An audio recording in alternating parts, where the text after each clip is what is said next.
देहरादून जहां मुख्यमंत्री पुष्कर सिंह धामी क्या कुछ कह रहे हैं, सुनाते हैं। से जुड़े हुए विषय थे, जो आगे आने वाली चुनौतियां थी, उन सभी पर बहुत पहले ही चिंता व्यक्त की थी। वे अपनी नौकरी से मिलने वाली जो तनख्वाह थी, उससे भी प्रतिवर्ष लगभग 40 विद्यार्थियों को छात्रवृत्ति प्रदान करते थे। जैसा अभी प्रेम बड़ाकुटी जी भाई साहब ने कुछ बहुत सारे विषय रखे, लेकिन मुझे लगता है कम समय होने के कारण से उन्होंने गागर में सागर भरने का काम किया। और सभी वक्ताओं ने बहुत विस्तार से बताया कि 1975 में उनको आंशिक पक्षघात से ग्रस्त होने के बाद भी उन्होंने पहाड़ों में रहकर सेवा कार्य को निरंतर जारी रखा।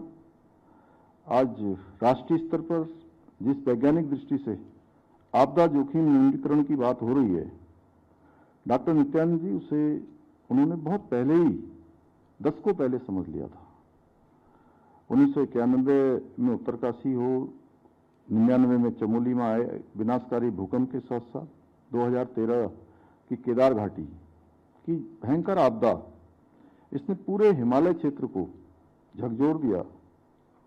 और इस वर्ष तो हम सभी ने देखा कि 5 अगस्त 2025 धराली से शुरू होकर आपदा पूरे राज्य के अंदर कोई स्थान ऐसा नहीं था।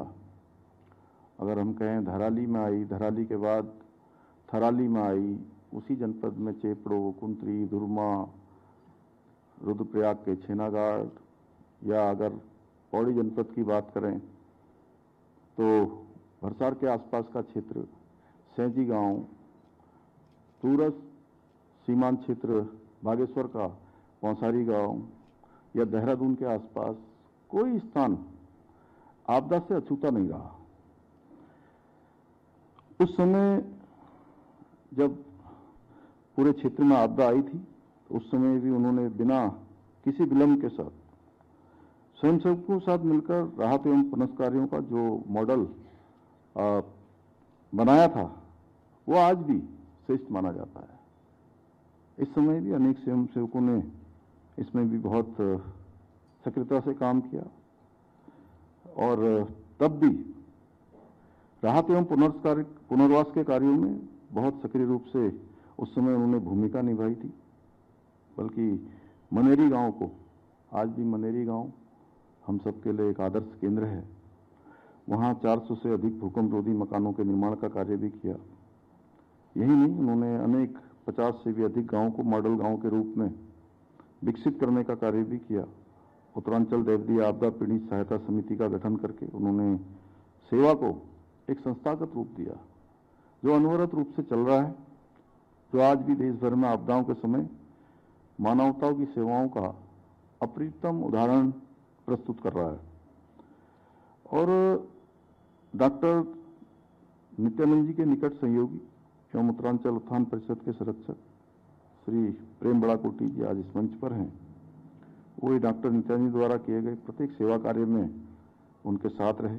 मुझे प्रसन्नता है कि आज ऐसे विराट व्यक्तित्व प्रेम बड़ाकुटी जी का भी हम सभी को आज उन्होंने काफ़ी सारा अपना स्नेहपूर्ण जो वक्तव्य था वो दिया।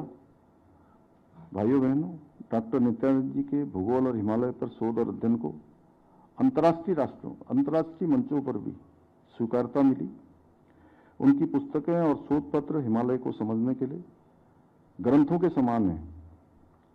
इतिहास के क्षेत्र में उन्होंने वीर सावरकर, लोकमान्य तिलक जैसे महान राष्ट्रनायकों के विचारों को जन जन तक पहुंचाया। अपनी पुस्तक भारतीय संघर्ष का इतिहास में उनके द्वारा लिखे गए वाक्य सत्य पर आधारित शाश्वत जीवन मूल्य ही असामान्य त्याग और बलिदान की स्थायी प्रेरणा बनते हैं, उनके संपूर्ण जीवन का दर्शन है। आज देहरादून में संचालित डॉक्टर नित्यानंद हिमालय शोध एवं अध्ययन केंद्र उनके विचारों को आगे बढ़ाने का एक सशक्त माध्यम बन चुका है। यह केंद्र हिमालयी अध्ययन, सतत विकास, आपदा प्रबंधन और नीति निर्माण के क्षेत्र में एक नई दिशा दे रहा है। ये वास्तव में डॉक्टर नित्यानंद जी की उस दूरदृष्टि का सजीव स्वरूप है, जहां विज्ञान, समाज और प्रकृति एक साथ चलते हैं। मित्रों, आदरणीय प्रधानमंत्री जी के मार्गदर्शन में और डॉक्टर नित्यानंद जी की प्रेरणा से हमारी राज्य सरकार भी हिमालय संरक्षण को लेकर पूर्ण प्रतिबद्धता के साथ कार्य कर रही है। हम digital monitoring system, glacier research centre, जल स्रोत संरक्षण अभियान, जन भागीदारी कार्यक्रमों के माध्यम से हिमालय के दीर्घकालिक संरक्षण की दिशा में कार्य कर रहे हैं। साथ ही हम हिमालय क्षेत्रों में पर्यावरणीय संतुलन को बनाए रखने के लिए जहां एक और पौधारोपण अभियान, जल संरक्षण अभियान, पर्यावरण जागरूकता कार्यक्रमों के माध्यम से हम निरंतर प्रयास कर रहे हैं, वहीं हमने जलवायु परिवर्तन के प्रभाव को कम करने के लिए सौर ऊर्जा सहित हरित ऊर्जा स्रोतों को बढ़ावा देने के लिए भी कई योजनाएं प्रारंभ की हैं। इसके अलावा हमने प्रदेश के नौले, धारे, गाड़, गधेरे एवं वर्षा आधारित नदियों जैसे परंपरागत जल स्रोतों के संरक्षण के लिए spring and river rejuvenation authority सारा का गठन भी किया है, जिसके माध्यम से हम विभिन्न विभागों के मध्य समन्वय स्थापित करते हुए राज्य के पारंपरिक जल स्रोतों को पुनर्जीवित करने का काम कर रहे हैं। यही नहीं, हम प्रदेश में एक महत्वपूर्ण पर्यावरणीय कदम उठाते हुए सिंगल यूज प्लास्टिक के उपयोग पर भी पूर्ण प्रतिबंध हमने लागू किया है। साथ ही चारधाम यात्रा सहित विभिन्न जो हमारे धार्मिक, पर्यटन और अन्य अवसरों पर प्रदेश में आने वाले वाहनों में कूड़ादान रखना भी अनिवार्य कर दिया गया है। हमने राज्य में प्लास्टिक वेस्ट के प्रबंधन के लिए डिजिटल डिपॉजिट रिफंड सिस्टम प्रारंभ किया है। मुझे प्रसन्नता है कि हमारी एक छोटी सी पहल से हम हिमालयी क्षेत्र में 72 टन कार्बन उत्सर्जन को कम करने में सफल रहे हैं, जो अपने आप में एक बहुत बड़ा कार्बन उत्सर्जन है। विभिन्न क्षेत्रों में इस प्रकार अपनाए गए नवाचारों का परिणाम है कि वर्ष 2023-24 के लिए नीति आयोग द्वारा जारी इंडेक्स में सतत विकास के लक्ष्यों को प्राप्त करने में उत्तराखंड को देश में पहला। देहरादून से खबर है, जहां मुख्यमंत्री पुष्कर सिंह धामी आज परेड ग्राउंड में सेवा संकल्प फाउंडेशन द्वारा आयोजित 4 दिवसीय उत्तरायणी कौतिक महोत्सव के समापन कार्यक्रम में शामिल हुए। इस अवसर पर उन्होंने लोक कलाकारों, साहित्यकारों, कला प्रेमियों और बड़ी संख्या में उपस्थित जनसमूहों का स्वागत करते हुए कहा कि यह महोत्सव उत्तराखंड की समृद्धि, लोक संस्कृति, परंपराओं और विरासत को जीवंत रखने का सराहनीय प्रयास है। मुख्यमंत्री ने सेवा संकल्प फाउंडेशन, उसके संस्थापक गीता धामी और आयोजन समिति को सफल आयोजन के लिए बधाई दी। उन्होंने कहा कि ऐसे आयोजनों के माध्यम से लोकगीत, लोक नृत्य, हस्तशिल्प, पारंपरिक वेशभूषा और स्थानीय उत्पादों को नई पीढ़ी से जोड़ने का महत्वपूर्ण कार्य हो रहा है।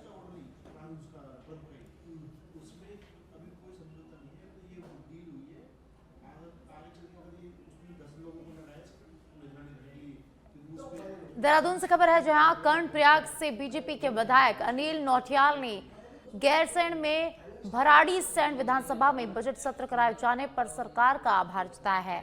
सीएम पुष्कर सिंह धामी ने घोषणा की कि आगामी बजट सत्र भराड़ीसैंण में आयोजित किया जाएगा। विधायक अनिल नौटियाल ने कहा कि क्षेत्र की समस्याओं को लेकर हम सदन में बातचीत करते हैं। आज सभी विधायक अपने क्षेत्र के विकास को लेकर सवाल उठाते हैं और उसका जवाब भी मंत्रियों की ओर से मिलता है। साथ ही विधानसभा निधि के खर्च को लेकर विधायक अनिल नौटियाल ने कहा कि यह एक सतत प्रक्रिया है और इसका निरंतर उपयोग होता रहता है।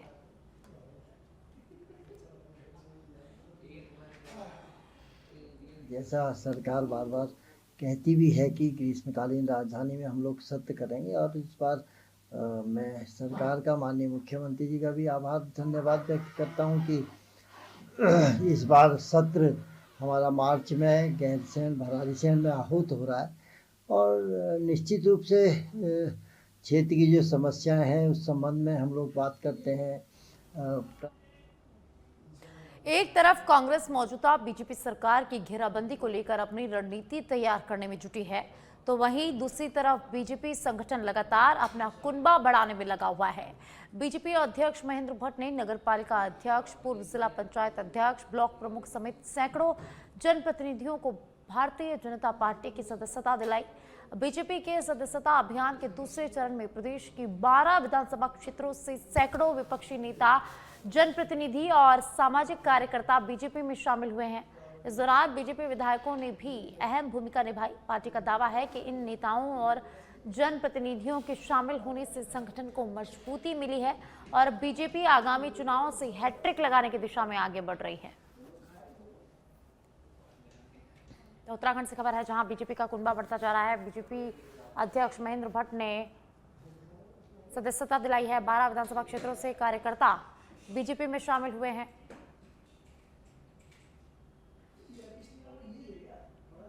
देहरादून से खबर है, जहां नई संगठनात्मक रचना के बाद भाजपा प्रदेश कोर कमेटी की पहली बैठक 14 फरवरी को आयोजित की जाएगी। यह बैठक पार्टी के पूर्व राष्ट्रीय अध्यक्ष एवं केंद्रीय स्वास्थ्य मंत्री जगत प्रसाद नड्डा के नेतृत्व में होगी। बैठक में पार्टी की मौजूदा गतिविधियों, आगामी विधानसभा चुनाव की रणनीति और केंद्र और राज्य सरकार की उपलब्धियों को जनता तक पहुंचाने की कार्य योजना पर विस्तार से चर्चा की जाएगी। भाजपा प्रदेश अध्यक्ष महेंद्र भट्ट ने बताया कि संगठनात्मक टीम के गठन के बाद यह पहली कोर कमेटी की बैठक है, जिसमें आगामी रणनीति, चुनौतियों और संगठनात्मक प्रक्रिया पर मंथन होगा। हमारे पूर्व राष्ट्राध्यक्ष जेपी नड्डा जी का उत्तराखंड दौरा है और हमने तय किया उस दिन अपनी कोर टोली के साथ उनको एक बार हम बिठाएंगे। उनके अनेकों सुझाव हैं जो चुनाव की दिशा में बहुत लाभकारी होंगे। हम उस बैठक में जहां संगठन स्वरूप को नीचे तक ले जाने की और रचना को बल देंगे, वही हमने तय किया है कि आगामी दिनों के जो हमारे कार्यक्रम होंगे, खास तौर पर चुनाव की दृष्टि के जो कार्यक्रम होंगे, उन कार्यक्रम स्वरूप की रचना भी उसमें हम डिस्कस करेंगे, उस कार्यक्रम को तय करेंगे। देखिए, पार्टी सर्वे कराती है, कोई पहली बार तो है नहीं, हर वर्ष कराती है। 2 सर्वे राज्य करते हैं, 2 सर्वे केंद्र करती है और सर्वे के आधार पर जो कमियां रहती है वो विधायकों को बताते भी हैं, उन कमियों का समाधान भी होता है। और भारतीय जनता पार्टी हर सर्वे के बाद हर समस्या के समाधान। और अब सितारगंज से खबर है, जहां शक्ति फार्म के राजनगर में 36 दिनों के ऐतिहासिक धरने के बाद बड़ी जीत मिल गई है। राजनगर के गरीबों की जमीन बचाने के लिए चले 36 दिनों के धरने को आज सर्वसम्मति से स्थगित कर दिया गया है। शासन प्रशासन के खिलाफ चला जमीन बचाओ आंदोलन सफल रहा है। बता दें कि आंचल फैक्ट्री के लिए गरीब परिवारों की जमीन छीने जाने के विरोध में आवाज उठाई हुई जो थी वो रंग ले आई है। कैबिनेट मंत्री सौरभ बहुगुणा ने घोषणा की कि राजनगर में फैक्ट्री नहीं लगेगी, इसे दूसरी जगह स्थानांतरित किया जाएगा। आंदोलनकारियों ने कैबिनेट मंत्री सौरभ बहुगुणा का हार्दिक धन्यवाद दिया और साथ ही कहा कि देर आई दुरुस्त आई, सितारगंज के इंडस्ट्रियल एरिया में सैकड़ों एकड़ खाली जमीन उपलब्ध है। तो 36 दिनों के धरने के बाद बड़ी सफलता मिली है। राजनगर में फैक्ट्री नहीं लगेगी, कैबिनेट मंत्री ने कहा। तो जमीन बचाओ आंदोलन सफल हुआ है, लोगों की आवाज रंग लाई है। 36 दिनों के धरने के बाद अब लोगों को बड़ी सफलता मिल गई है। मुझे लगता है कि मंत्री जी को बहुत देर बाद ये लगा कि मेरे जो सलाहकार थे जिन्होंने ये कहा कि ये 5 एकड़ जमीन खाली पड़ी है, खाली जगह पड़ा है, इसे फैक्ट्री लगा दो, तो मुझे लगा कि उनको जो है बाद में समझ में आया कि ये जमीन जो है इस प्रकार नहीं है कि यहाँ फैक्ट्री लग जाए। आसपास का माहौल भी ऐसा नहीं है तो आसपास की जमीनें खराब हो जाएगी अगर कोई फैक्ट्री लग जाए तो। इसलिए देर आए दुरुस्त आए, मंत्री जी को सही सलाह मिला, बाद में उन्होंने ये विड्रॉ किया यहाँ से। विगत 37 दिनों से ये पट्टे खारिज होने के बाद यहाँ पे जो पीड़ित परिवार है, एक 37 दिनों से एक आंदोलन चला रहे थे इस भूमि को बचाने के लिए। और इस आंदोलन में क्षेत्र के सभी लोग जो पीड़ित लोग हैं उनके पक्ष में खड़े हुए और खास तौर से जो उत्तम आचार्य जी ने इस आंदोलन को लीड किया और तमाम किसान नेता और अनेक समाज के जो सामाजिक लोगों ने इस लड़ाई को आगे बढ़ाने में मदद की है और जारी रखा है। इसके लिए मैं उन सभी लोगों को धन्यवाद और बधाई देता हूँ। हृदय से आभार व्यक्त करता हूँ क्योंकि उन्होंने यहाँ की जन भावना को समझा। उनको बहुत पहले समझ जाना चाहिए कि इतनी ठिठुरती ठंड में पिछले 37 दिनों से धरने पर बैठे हैं और कहीं ना कहीं जिन लोगों ने भी उनको ये सलाह दी है कि ये जमीन अगर आप सरकारी जमीन है, अगर इसको आप कब्जे में ले लेंगे और यहाँ फैक्ट्री लग जाएगी तो यहाँ के लोगों को स्थानीय रोजगार मिलेगा, तो उनका ये फैसला था, ये बहुत ही गलत था। जबकि सितकुल में 1000। और आप चंपावत से खबर है, जहां चंपावत के विकास खंड पार्टी की ग्राम सभा मुलाकोट के मचाप गांव में जिलाधिकारी मनीष कुमार द्वारा आयोजित रात्रि चौपाल संवेदनशील प्रशासन की मिसाल बन गई, जहां रात के सन्नाटे में भी जनता की समस्याओं को गंभीरता से सुना गया और मौके पर ही समाधान के निर्देश भी दिए गए। चौपाल में सबसे मार्मिक मामला कमला देवी का रहा, जो पति के परित्याग के बाद 2 नाबालिग बच्चों के साथ संघर्ष कर रही है, जिस पर जिलाधिकारी ने त्वरित सत्यापन कराते हुए समाज कल्याण और प्रोबेशन विभाग को कार्रवाई के निर्देश दिए और मुख्यमंत्री वात्सल्य योजना के तहत बच्चों को संरक्षण का रास्ता खोला। इसी तरह पति के निधन के बाद आर्थिक तंगी से जूझ रही दीपा देवी को भी वात्सल्य योजना से जोड़ने और आत्मनिर्भरता के लिए गौशाला उपलब्ध कराने की पहल यहां पर की गई।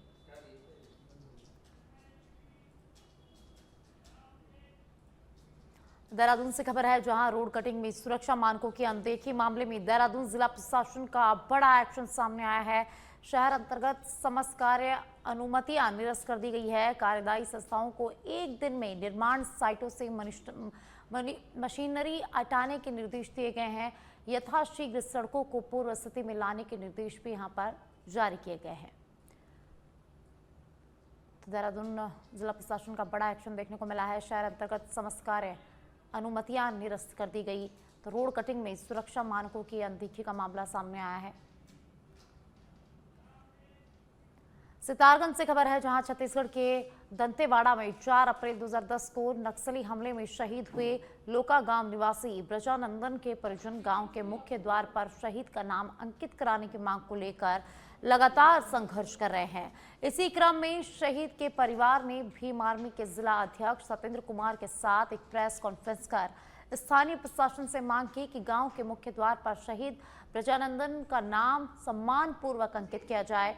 शहीद के पिता गामा प्रसाद ने कहा कि प्रशासन और जनप्रतिनिधियों द्वारा शहीद के नाम पर सड़क और शहीद द्वार बनाए जाने के लिखित आदेश जारी किए गए थे, बावजूद इसके अब तक द्वार पर नाम अंकित नहीं किया गया है। उन्होंने उच्च अधिकारियों द्वारा किए गए पत्राचार को भी मीडिया के सामने प्रस्तुत किया। ये शहीद ब्रजानंद के नाम से ये गेट बनाया गया था और ये 2021-22 में जाके कंप्लीट हुआ था।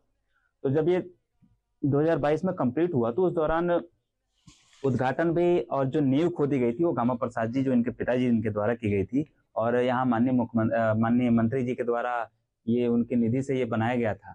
लेकिन दुख इस बात का है, जो आज मुद्दा रखा गया था वो इस बात के लिए रखा गया था कि उस शहीद द्वार पे आज तक 5 साल हो गए। तो शहीद ब्रजानंद के नाम से शहीद द्वार के लिए हुआ था उद्घाटन, और उसमें हमें बुलाया गया था पूरे परिवार को। उसके बाद जब तैयार हुआ तब कुछ इधर उधर के लोगों ने इतराज किया तो फिर भी पुलिस आई, मतलब शासन सभी आए, ऐसा नहीं है कि एसडीएम से लेकर कानगो पटवारी सब आए, तो वो मामला हट गया और बन के तैयार हो गया। अब बन के तैयार होने के पश्चात शहीद द्वार पर नाम नहीं लिखा गया, इसलिए मुझे प्रार्थना है शासन प्रशासन से कि इस पर शहीद ब्रजानंद। और आप देहरादून से खबर है, जहां दून मेडिकल कॉलेज अस्पताल में मरीजों की सुविधाओं के लिए ओपीडी रजिस्ट्रेशन काउंटरों की संख्या बढ़ा दी गई है। अब अस्पताल में 10 काउंटर है, जहां मरीज और उनके तीमारदार रजिस्ट्रेशन करवाकर ओपीडी का पर्चा बनवा सकते हैं। पहले ग्राउंड फ्लोर में 6 काउंटर थे और अब अलग अलग फ्लोर में और काउंटर बनाए गए हैं। इससे मरीजों को लंबी लाइनों में खड़े होने से राहत मिलेगी और वे आसानी से अपना इलाज यहां पर करवा सकेंगे। आपको बता दें कि हाल ही में अस्पताल में ऑनलाइन पंजीकरण और स्कैन एंड शेयर की सुविधा भी शुरू की गई है। तो देहरादून से खबर है, जहां दून अस्पताल में ओपीडी के लिए अब 10 काउंटर और नए बनाए गए हैं। ओपीडी पर्चा बनवाने के लिए अब 10 काउंटरों की सौगात। तो पहले ग्राउंड फ्लोर पर 6 काउंटर थे, लेकिन अब इनकी संख्या बढ़ा दी गई है और हर फ्लोर पर काउंटर बना दिए गए हैं, जिससे मरीजों को लंबी लाइनों में नहीं लगना पड़ेगा और आसानी से वे अपना इलाज यहां पर करवा सकेंगे। ये आज पहला दिन है। हमारी प्राचार्य डॉक्टर गीता जैन ने मरीजों का फीडबैक और एमएस डॉक्टर आरएस बिष्ट ने दोनों ने जो है मरीजों से संवाद किया और उनकी परेशानियों को जाना और उनके लिए उनको जो है एक सुविधाजनक सुविधा देते हुए जिस मंजिल में ओपीडी है उसी मंजिल में पर्चा कटने से मरीज को जो है अनावश्यक ग्राउंड